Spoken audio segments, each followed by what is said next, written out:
Malade. C'est toi qui es Tu es malade. D'enfoiré. Tu es enfoiré toi-même. Tu es menteur. C'est toi, qui es menteur. Ah, va chez toi. Ah, va là-bas. Va chez toi. Je suis croisé un fou. Mon téléphone, oh, Facebook. Oh.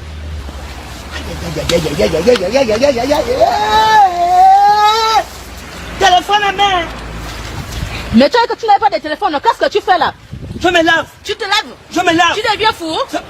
C'est toi qui es folle, oui, je suis fou. Tu deviens fou, mais... Je suis fou. Mon Dieu, maman. Je suis fou. Donc la parole se trompe, je ne savais pas que tu étais fou comme ça. Oh. Je suis fou, si tu veux. Je suis fou.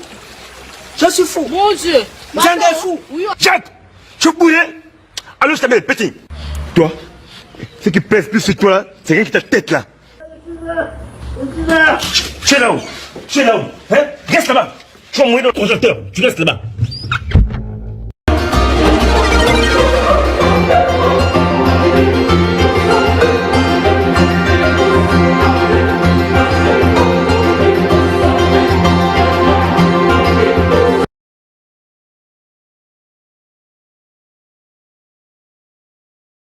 Cette séquence humour, mesdames et messieurs, vous l'avez sûrement remarqué et vous avez compris que nos amis camerounais nous ont fait quand même rire, hein, nous ont fait quand même rire ce matin, vu comment est-ce que l'égoïsme n'est pas tellement bon, ce n'est pas bon car après avoir mangé presque toute la casserole seul et tu te rends dans une terrasse à côté de ton verre, il y a toujours je ne sais pas, il travaille au ministère de l'Environnement ce messieurs là ou quoi, sa boisson, il y a toujours je me demande ces arbres là à l'intérieur du verre, qu'est-ce que ça vient chercher.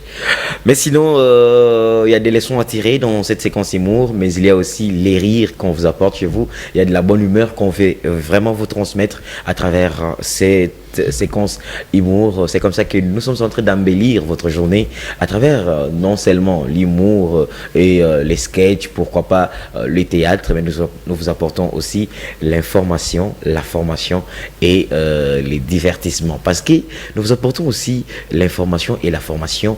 Maintenant nous allons aborder notre thématique. Je vous ai dit que nous allons parler de l'avenir politique de la République démocratique du Congo, mais nous parlerons aussi de la coalition FCC caché. Notre invité est déjà sur ces plateaux et nous allons ensemble le découvrir. Je vous rappelle que nous recevons aujourd'hui Sam Meya, il est cadre de l'Union pour la Nation congolaise. Il est dans ses partis cher à l'honorable Vital Kamerhe, Loakaningini, et il est aussi analyste politique. Voilà pourquoi ce matin nous allons rester dans l'analyse et surtout nous allons rester dans l'aspect très pédagogique de ces sujets politiques. Sam Meya, bonjour et bienvenue.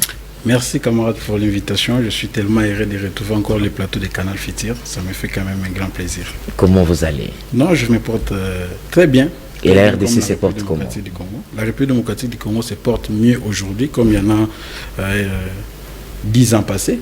Aujourd'hui, en République démocratique du Congo, nous avons vu un changement, nous avons vu l'alternance au sommet de l'État. Et l'alternance nous rassure, et voilà pourquoi je me porte bien. Voilà pourquoi vous vous portez bien. Nous allons aujourd'hui relever toutes ces questions. Oui, vous pensez que la République démocratique du Congo se porte bien. Il y a assez d'avancées, il y a beaucoup de changements, mais il y a aussi une frange de la population congolaise qui pense qu'il y a encore plusieurs secteurs et beaucoup de points qui ne marchent pas. Est-ce que, la première question, vous pouvez d'abord aujourd'hui nous brosser, nous faire un état des lieux depuis l'arrivée de Félix Tshisekedi à la tête de la République démocratique du Congo il y a une année et quelques mois aujourd'hui? Merci beaucoup pour la question. Si vraiment pour mieux répondre à cette question, j'aimerais bien revenir sur votre sujet qui est quel est l'avenir politique de la République démocratique du Congo. Pour déterminer l'avenir politique de la République démocratique du Congo, il faut faire une comparaison entre les deux régimes. Mais aujourd'hui, nous ne sommes pas encore à la fin de notre quinquennat parce que moi, je suis de l'INC et désormais CACH. Alors, quand on fait la comparaison entre les régimes précédent et notre régime aujourd'hui, on peut quand même identifier que l'avenir de la République démocratique du Congo sera radieux et ça sera meilleur. Pourquoi? Oh, ça sera au futur. Oui, ça sera radieux et meilleur. Ah oui, futur. Ouais. Alors pourquoi? Parce que nous avons déjà jeté les jalons de la reconstruction d'une nation forte, stable et prospère au cœur de l'Afrique. C'est ça qui va permettre que l'avenir de notre pays, ça sera radieux et ça sera meilleur pour nos enfants. Voilà. Quand je fais la comparaison, si nous regardons la République démocratique du Congo de 2010, je commence à 2010, je ne vais pas prendre le pilote de 2006, il y a beaucoup des ambivalences et beaucoup des histoires qui se sont passées qui a laissé quand même des souvenirs tristes pour notre pays. Je prends 2011 ou 2010. Après les élections chaotiques que le monde n'a jamais connues, il y a eu contestation, il y a eu des répressions dans la rue. Et on est revenu sur les résultats des élections, rien. On a fait la fascination pour la revanche, on est parti. Jusqu'au fond, arrivé à 2006, arrivé à 2016, on devait avoir les élections. On n'a jamais eu les élections. On est revenu avec le dialogue de l'OIA, dialogue de la Cinco, et les élections, on a eu les élections qu'en 2018. Une chose formidable parce que en soi, on est arrivé au bout de la logique de ceux qui pensaient qu'il faut aller choisir soit l'éternité au pouvoir et l'alternance. Et l'alternance, la population a gagné et ils ont arraché l'alternance dans notre pays. Cette comparaison montre combien c'était important d'avoir l'alternance et d'avoir le changement au sommet de l'État. Et n'oublions pas ça. Sur le plan économique, la République démocratique du Congo était par terre. Pas d'espoir pour le futur. Pas un projet pour l'avenir. C'était par terre. Sur le plan sécuritaire, la République était divisée. La lutte fratricide, des guerres partout dans l'Est de la République démocratique du Congo. Et aujourd'hui, nos frères sont en train de voir l'espoir devant eux parce que ce sont des groupes rebelles qui sont en train de se rendre eux-mêmes et demandent même l'adhésion dans les forces armées. Dans les forces armées FARDC. C'est quelque chose que nous devons encourager. C'est ça qui montre un peu la comparaison. Et la deuxième des choses, c'est par rapport à l'alternance pacifique et civilisée du pouvoir. Je te répète une phrase de notre président national, honorable Vital Kamerhe, en 2016, lors du dialogue de la Cinco. Il a dit il caresse les rêves de voir le président Kabila partir sans coup d'effet. Et c'est ce qui s'est passé en République démocratique du Congo. Voilà, il y a des gens qui ne sont pas juste prophètes de malheur, mais qui sont prophètes quand ils regardent, ils analysent la vision, ils analysent les choses, et ça arrive. Et ces gens-là, nous devons leur protéger. Voilà. L'alternance, c'est bien dit. Alors, regardez l'alternance pacifique, qu'est-ce que ça nous a amené? La liberté d'expression. La liberté des manifestations. Hier, moi, je me souviens encore, nous qui utilisons les réseaux sociaux, quand je regarde Facebook, nous montre des historiques, c'était chaotique. Catastrophique. On a vandalisé même des églises, mais aujourd'hui, c'est la chose. Je me rappelle encore les jours où vous aviez du blé blanc presque sur tous les visages. Voilà. À Saint-Michel de Bandalou. Effectivement. Voilà la différence. Alors, pourquoi je dis que l'avenir de la République démocratique du Congo sera radieux? Pourquoi? Parce que nous avons jeté les jalons de la liberté de l'expression, la liberté de penser, la liberté de manifester. Ça, un homme libre, c'est un homme qui réfléchit. Un homme libre, c'est un homme qui conçoit les futurs. Un homme libre, c'est un homme qui pense à l'avenir. Quand vous avez la liberté au milieu de vous, ça vous permet de concentrer votre temps à la réussite de votre pays. Il paraît que cette liberté est de déploie des mesures. Parce que quand vous exprimez un mal contre, je ne sais pas, votre coalition ou encore contre le parti politique qui compose cette coalition, apparemment, vous n'avez pas assez de liberté que quand vous êtes pour. Est-ce vous êtes d'accord avec ceux qui pensent ainsi?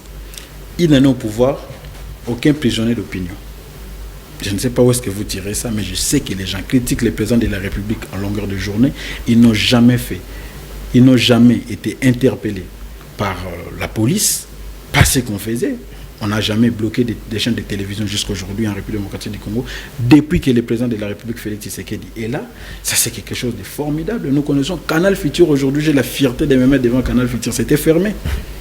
Parce qu'il y avait quoi? Rien du tout, parce qu'on devait critiquer. On critique pour apporter des solutions, on critique pour booster le gouvernement, mais on a fermé Canal Futur. Mais aujourd'hui, ce n'est pas le cas. Moi, je n'ai jamais vu, depuis que je suis là, une année, je n'ai pas vu un politicien en prison pour dire que non, je suis là en prison à cause de mes opinions politiques.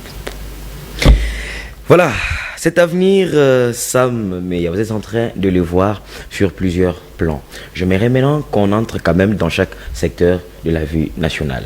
Vous promettez l'avenir meilleur pour la République démocratique du Congo. Allons-y secteur après secteur. Aujourd'hui, touchons d'abord ce secteur de l'économie nationale. Vous voyez combien le peuple congolais, le peuple quinois crie presque tous les jours les prix de biens de première nécessité continue à flamber. Apparemment, même l'accès à ces produits est tellement difficile aujourd'hui, alors que vous voyez cet avenir radieux. Est-ce que vous ne vous contredisez pas quelque part? Non, je vois l'avenir radieux de la République démocratique du Congo, c'est par rapport aux jalons que nous avons jetés durant les premières années, notre première année. Alors, si vous regardez par rapport au prix, la ministre de l'économie a bien parlé. Elle a explicité la situation, comment ça s'est passé. Et elle est en train de traquer des commerçants qui sont en train de surfacturer les produits. Je pense que la situation sera stabilisée. Mais il y a une chose qu'il faut ajouter. La stabilité économique du pays passe par le doing business. Si aujourd'hui notre doing business est favorable, on va plus appeler les investisseurs. Quand les investisseurs vont venir, la création de l'emploi et la création des richesses, ça va permettre que l'avenir politique des Républiques démocratiques du Congo puisse être radieux et puisse être meilleur. Alors, par rapport au prix, oui, certes, il y a une solution. On a remarqué que il y avait des gens de la mauvaise foi, qui avaient la mauvaise volonté de faire des choses autrement, alors qu'il y avait des prix qui étaient déjà arrêtés, mais ils ont surfacturé. Alors, aujourd'hui, ils sont interpellés par la ministre de l'économie. Nous pensons qu'il y aura une solution pérenne à ces problèmes pour que demain, les calmes puissent revenir au niveau du quotidien de la population congolaise. L'économie nationale passe par les doing business, comme vous l'avez dit. Nous rappelons ici que la République démocratique du Congo venait de gagner encore une place au dernier rapport Doing Business mondial et les climats. Et c'est la preuve, c'est la preuve qu'aujourd'hui en République démocratique du Congo, on peut investir et prospérer. Le président de la République continue à fournir ses efforts pour attirer les investisseurs. Dans presque toutes ses sorties, il fait toujours un effort pour rencontrer, échanger avec les investisseurs étrangers, afin que ces investissements viennent soutenir l'économie congolaise. Apparemment, ça traîne encore. Où est-ce que ça bloque? Non, ça ne traîne pas. Aujourd'hui, le président de la République est parti en Belgique. Il a expliqué l'état actuel de notre pays. Les investisseurs font l'étude de faisabilité. Ils sont en train d'étudier, ils sont en train de venir voir comment est-ce qu'il faut orienter leurs investissements en République démocratique du Congo. Certes, l'étude de faisabilité peut prendre le temps, mais au finish, on aura les investisseurs étrangers qui viendront implanter leurs entreprises ici en République démocratique du Congo. On l'a déjà vu dernièrement avec la signature de l'accord avec la compagnie en matière d'électricité américaine.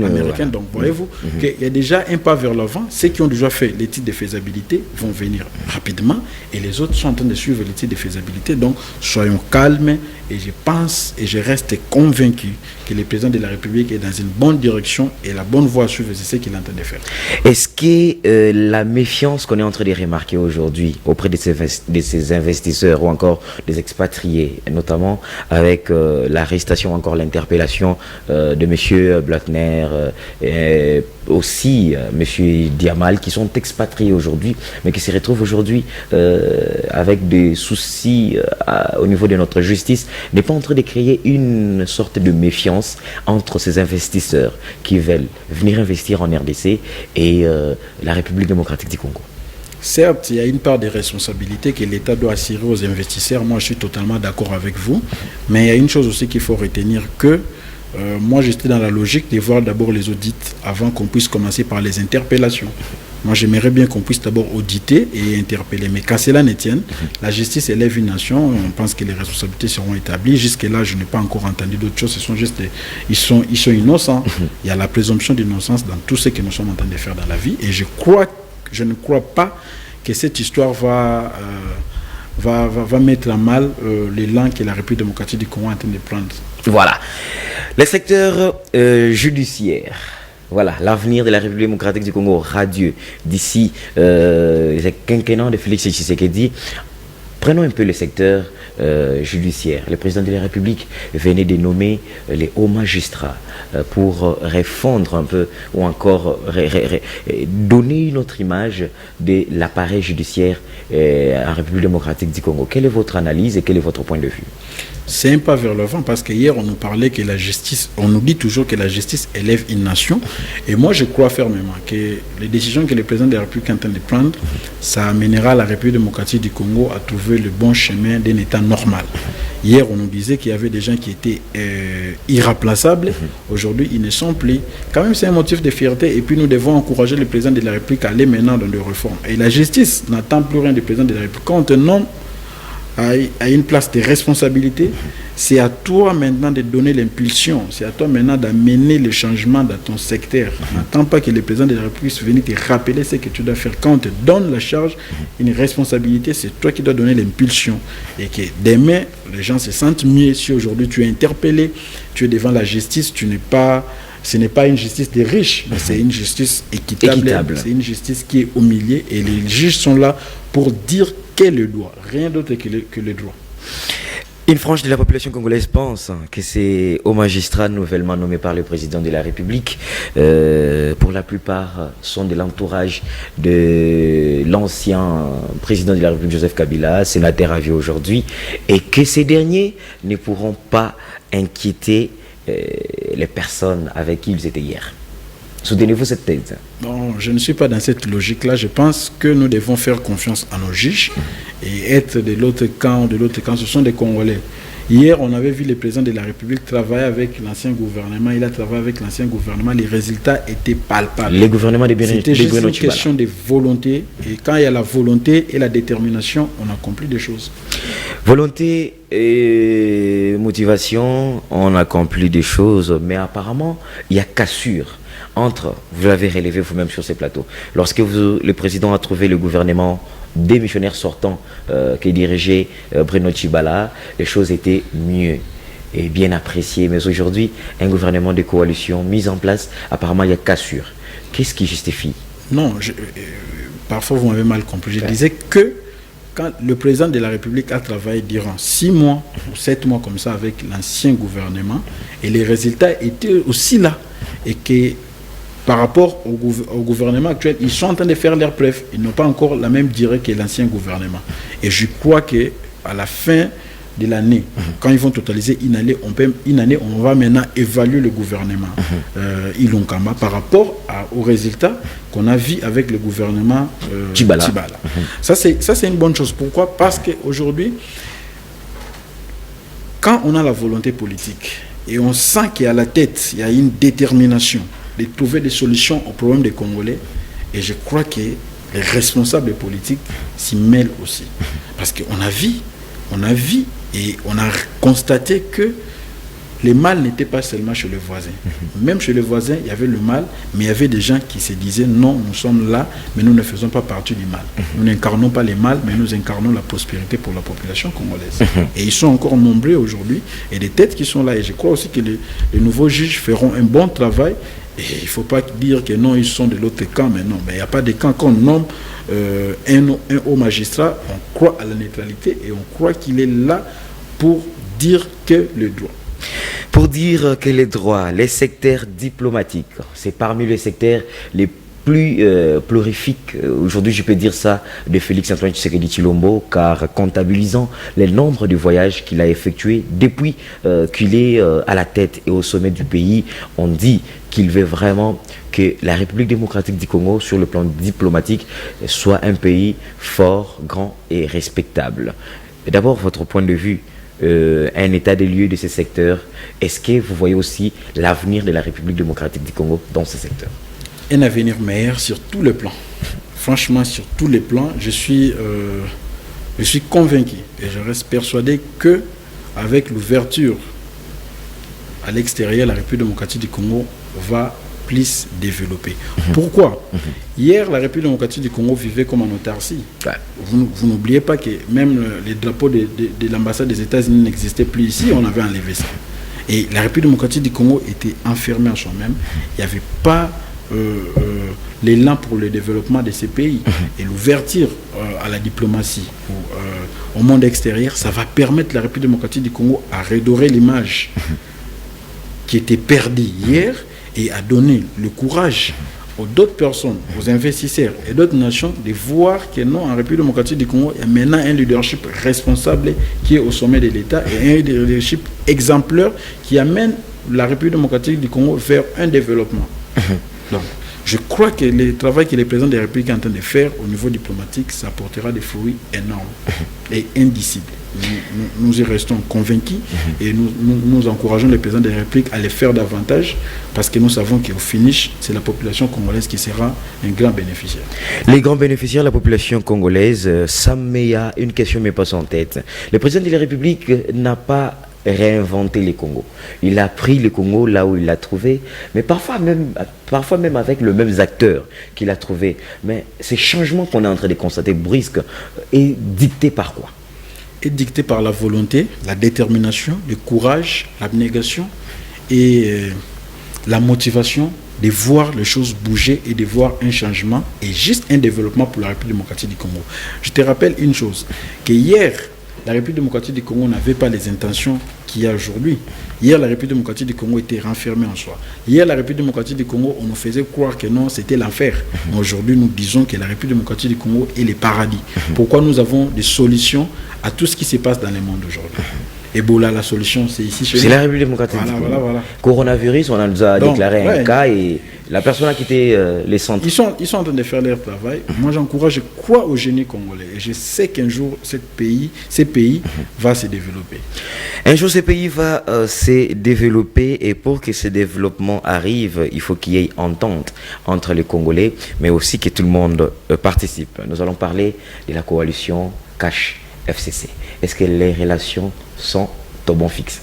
Oui, je voulais aussi juste rappeler une chose avant de répondre à cette question. Voilà. Ouais, quand je parlais de l'avenir radieux de la République démocratique du Congo, et surtout pour nos enfants, je voulais épingler sur la gratuité de l'enseignement. Voilà.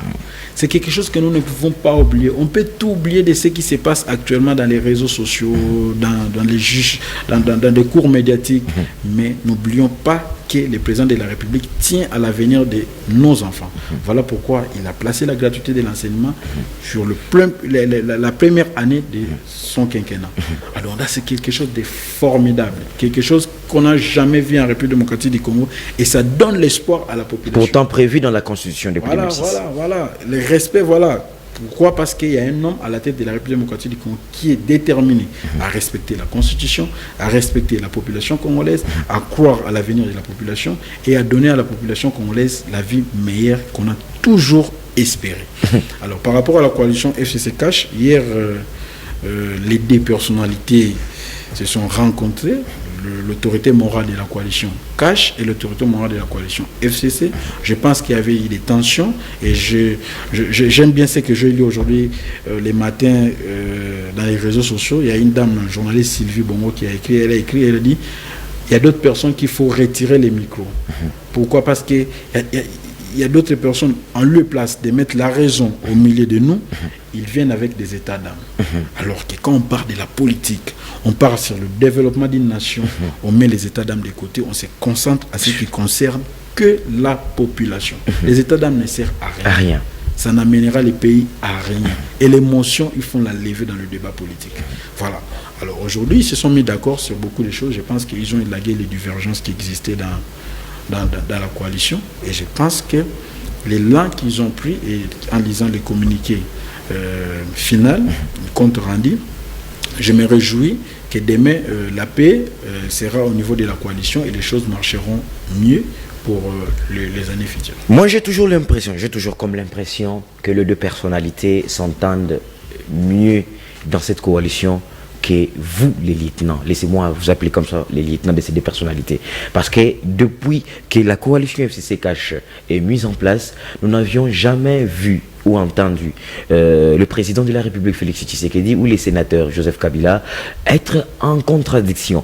Mais dans les états politiques, auprès des lieutenants politiques, apparemment c'est vous qui êtes les tireurs de ficelles. Est-ce que vous ne pouvez pas converger pour permettre à cette population, j'aime quand tu parles de la population, de l'espoir de cette population, alors que cette population place toute son espoir en vous, mais apparemment c'est vous qui êtes en train de tirer le ficelle par rapport à cette coalition. Hier encore, les deux personnalités nous l'ont prouvé. Quel message aujourd'hui pour tous les lieutenants des états-majors politiques?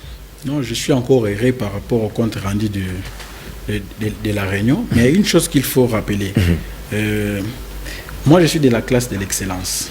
On nous a appris dans notre parti politique les respects à la hiérarchie, les respects à la décision du parti, et les respects aux règlements intérieurs du parti. Et le sang camériste qui est à moi me demande de la retenir. Là, il faut admettre qu'on est dans l'erreur. Alors, il y a une chose, je n'aimerais pas dire que non, écoute, la faute c'est les autres, mais quand les deux chefs se sont mis d'accord de mettre ensemble un cadre de concertation, à chaque fois qu'il y aura un problème au niveau de la coalition, je pense que c'est déjà la meilleure des solutions qu'on peut donner ici. Et interpeller aussi les uns et les autres à éviter des échanges de paroles au niveau de la coalition, à converger toujours, à regarder toujours l'intérêt de la population dans notre coalition, en les place de mettre les intérêts pécuniaires devant la scène et oublier que non, demain, nous plus nous cash, nous serons redevables devant la population. Demain, en 2023, on ira encore devant la population pour demander un mandat. Le président de la République, lui, il a un mandat, il a un bilan à présenter devant la population. Alors, donc, nous devons aider le chef de l'État à réussir son mandat, parce que ce n'est pas le gouvernement qui viendra présenter le bilan, mais c'est le président de la République lui-même qui sera encore en face de la population de Kikwiti, la population de Bas-Congo, la population de Kivu, la population de Kasaï, la population de Lubumbashi. C'est eux qui attendent le résultat du président de la République. C'est eux qui vont juger encore le président de la République, c'est les votes. Nous savons tous que l'élection du président de la République, ça passe toujours au suffrage universel direct. Voilà. Alors, nous avons comme l'impression, encore une frange de la population pense, que ces ententes ou encore cette rencontre entre les deux personnalités intervient encore, surtout qu'il y a plusieurs personnalités du FCC qui ont été interpellées dernièrement, et c'est une façon de essayer un peu d'étouffer l'action judiciaire. Est-ce que pour les intérêts de la coalition, la justice ne doit pas faire son travail? Non, moi je ne crois pas à cette logique-là, mais moi je crois à la logique où la justice élève une nation. Quand on interpelle quelqu'un, quand on interpelle quelqu'un parce qu'on pense qu'il a enfreint la loi, c'est à lui maintenant de donner ses moyens de défense pour dire que non, voilà, moi je suis légaliste, et voilà, ça. Ce n'est pas à nous de juger, ce n'est pas à nous de croire que la rencontre a porté pour mettre de l'eau dans le vin de tout un... Non, la logique, elle est là. On a une justice, on a de nouveaux magistrats, on verra ce qu'ils vont faire, on verra ce qu'ils vont faire. Interpeller quelqu'un, c'est logique. On ne peut pas mettre ces états dans parce qu'on t'a interpellé à l'aéroport par rapport à un sujet qu'on trouve sensible pour la sécurité de l'État. Moi, je ne pense pas qu'on doit en faire un problème. C'est logique, c'est normal, c'est une question de routine. On ne peut même pas créer un débat sur ça. Donc, quand on interpelle, nous tous nous sommes interpellés. En route ici, les policiers de roulage nous interpellent. Il faut toujours arrêter, expliquer, donne ton moyen de défense. Voilà, ce n'est pas la faute à moi. Et s'il y a des amendes à rétablir, on te rétablit. S'il faut faire la prison par rapport à ce qu'on vous reproche, il n'y a rien à voir entre les FCC cash.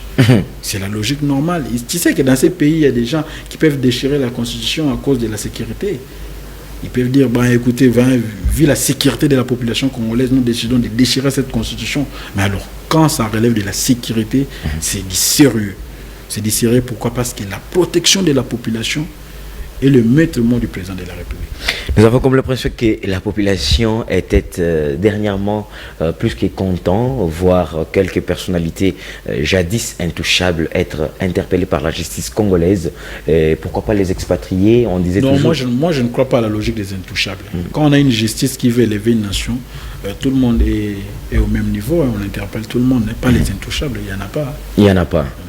Et il y a aussi les gens qui veulent voir Vital Kamerhe être interpellé. Interpellé par rapport à quoi? Alors là, on ne sait pas. Mais vous êtes cadre de l'UNC. Vous savez quand même qu'il y a quand même une frange de la population qui veut voir Vital Kamerhe être interpellé. Je ne sais pas ce qu'on lui reproche. Mais est-ce que lui n'entre pas dans cette logique-là des intouchables? Non, moi je ne crois pas qu'il est intouchable. Mais jusqu'à aujourd'hui, je n'ai jamais vu de preuves de tout ce qu'on rencontre dans les réseaux sociaux. Et vous me voyez, moi, un responsable politique, me mettre debout en train de défendre des histoires qu'on raconte dans les réseaux sociaux. Jusqu'à aujourd'hui, il n'y a aucune preuve matérielle impliquant les directeurs du cabinet du chef de l'État dans tout ce qu'on rencontre dans les réseaux sociaux. Il y a quoi? Il y a la boue, la médisance, la médiocrité, la malveillance, la haine et tout ce que nous pouvons qualifier. Pourquoi? Parce que c'est animé de gens qui croient que non, la République démocratique du Congo, ils étaient forts et ils resteront forts. Non, il n'y en a plus cette histoire-là. On avait parlé, lui-même notre chef Vital Kamerhe avait dit, nous pensons et nous croyons qu'un jour, on doit avoir des institutions fortes en les places des hommes forts. Des hommes forts. Alors, s'il y a des gens mal intentionnés, des gens en perte de vitesse qui croient que le pouvoir doit rester éternellement entre leurs mains, qui montent des histoires à gauche, à droite et qui distillent ça dans les réseaux sociaux pour animer les débats, parce que nous savons la vitesse avec laquelle les réseaux sociaux sont en train de prendre de l'ampleur. Effectivement. Donc, on ne peut pas arrêter des bobards, on ne peut pas arrêter des fake news. Hier d'ailleurs, je lisais un communiqué qu'on attribue au directeur des cabinets du chef de l'État, alors qu'il n'a jamais signé ça. Donc voyez-vous qu'il n'y a même pas la sincérité dans ces histoires-là des réseaux sociaux. Moi, je crois qu'à un moment donné, nous, les responsables, nous, les intellectuels, on doit maintenant intérioriser l'habitude d'élever le ton quand il s'agit des histoires pareilles dans les réseaux sociaux. Nous devons dire à la population, il faut arrêter avec la manipulation. J'avais vu un monsieur écrire sur Twitter. Il dit, au camp Tchad, on n'a fait que 37 maisons. Il écrit aujourd'hui, et le jour après, le chef de l'État fait sa tournée. Voilà. Et puis, bon, on regarde, mais écoutez, on a plus de 200 maisons. Effectivement. Il n'a jamais eu le temps de changer son tweet et c'est resté là. Et tu verras encore de gens venir encore accentuer les débats, alors qu'il y a même la vérité et la preuve est là palpable. Bon, alors, dis-moi. Moi, je vais aller répondre dans le débat des réseaux sociaux ou soit attendre un jour que quelqu'un apporte cette preuve-là quelque part, dire que non, voilà, la preuve, c'est ça. Alors, je veux que vous puissiez... On a vu des gens fomenter des chiffres ici pour dire que non, voilà, c'était des milliards de dollars. Ils ont dilapidé l'argent. Mais quand on leur demande, monsieur, où est-ce que vous tirez ça? Rien. Mais la justice doit faire son travail par rapport à ces gens-là. Il ne suffit pas seulement de bafouer l'honneur et la dignité d'une personne, comme ça, dans la rue, dans l'hôtel des intentions. Mais il suffit de montrer aussi des preuves impliquant cette personne. Montrer des preuves impliquant cette personne, Sam Meya. Pourquoi la coalition Cash ne veut pas se structurer? Moi, je crois qu'au niveau de l'Union pour la Nation congolaise, ça, c'est un secret de polichinelle. On avait déjà proposé la restructuration des Cash. Et je crois que les deux partis vont se mettre d'accord par rapport à ça et donner l'élan. Parce qu'aujourd'hui, ce que les gens oublient, Cash c'est 2023. Et il y a des partis qui vont venir adhérer à Cash. Le mercato politique n'a pas encore commencé. Hier, en 2018, les climats politiques n'étaient pas les climats qu'on aura en 2023. On aura des candidats par-ci, par-là. Alors, pour conserver les pouvoirs, il faut avoir une équipe forte derrière. Et puis, une équipe forte est composée de gens. Aujourd'hui, on ne peut pas se prévaloir de la popularité de la République démocratique du Congo. C'est impossible. C'est 85 millions d'habitants. Et quand vous partez chez moi qui quitte, il y a un leader là-bas. Vous arrivez ici à Kassangoulou, il y a un leader. Et ce leader-là a des gens derrière lui. Alors, s'il faut conserver le pouvoir, il faut envisager aller toucher les points focaux. Partout. Chercher les gens là qui incarnent un leadership responsable et l'estime de plus grand nombre. Et je pense que la coalition Cash va se restructurer avant la fin de cette année. Et on aura nos règlements intérieurs et on aura notre statut, et à ce moment-là, on verra comment... C'est vous qui pensez que ça va se structurer d'ici la fin de l'année? Ou il y a déjà le travail à l'interne? Parce que ce que nous remarquons sur le terrain, c'est autre chose. Non, il y a un travail. Quand je te dis, c'est un secret de polichinelle parce qu'au niveau de l'Union pour la Nation congolaise, lors de notre réunion de la direction politique, on avait communiqué, les porte-parole a lu un communiqué par rapport à cette proposition de la restructuration des Cash. Mais au niveau, parce que les deux partis principaux de cette coalition, c'est l'UDPS ainsi que l'UNC. On assiste aussi à une tension entre ces deux partis principaux de la coalition Cash, alors que vous êtes confiant qu'il y aura structuration d'ici la fin de l'année. Oui, la tension va toujours exister. La tension va toujours exister parce qu'il y a des divergences et puis parce qu'il y a des gens qui pensent qu'à l'intérêt personnel. Je vais te dire une chose, mon frère. Si aujourd'hui, mon intérêt à moi personnel n'influence pas l'intérêt du collectif, je dois me taire. Je dois chercher l'intérêt du collectif.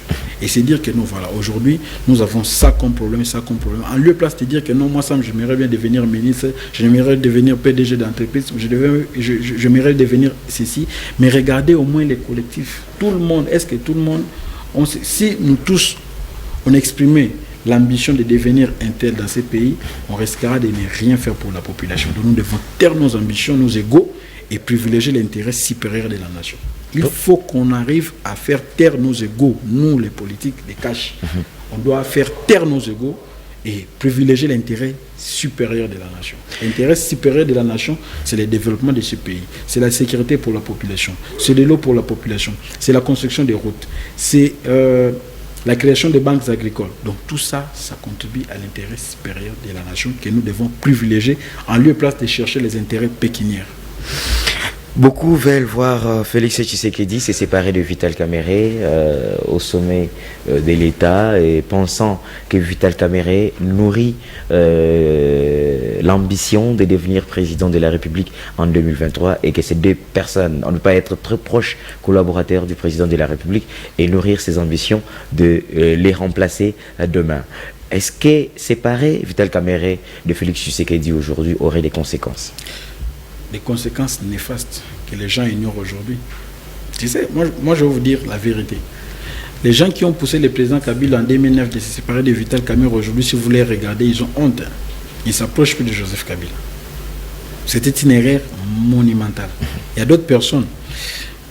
Il est indispensable à la reconstruction du pays. C'est Vital Kamerhe. C'est tout le monde aujourd'hui en République démocratique du Congo qui veut devenir président cherchera toujours à coaliser avec Vital Kamerhe parce qu'il sait.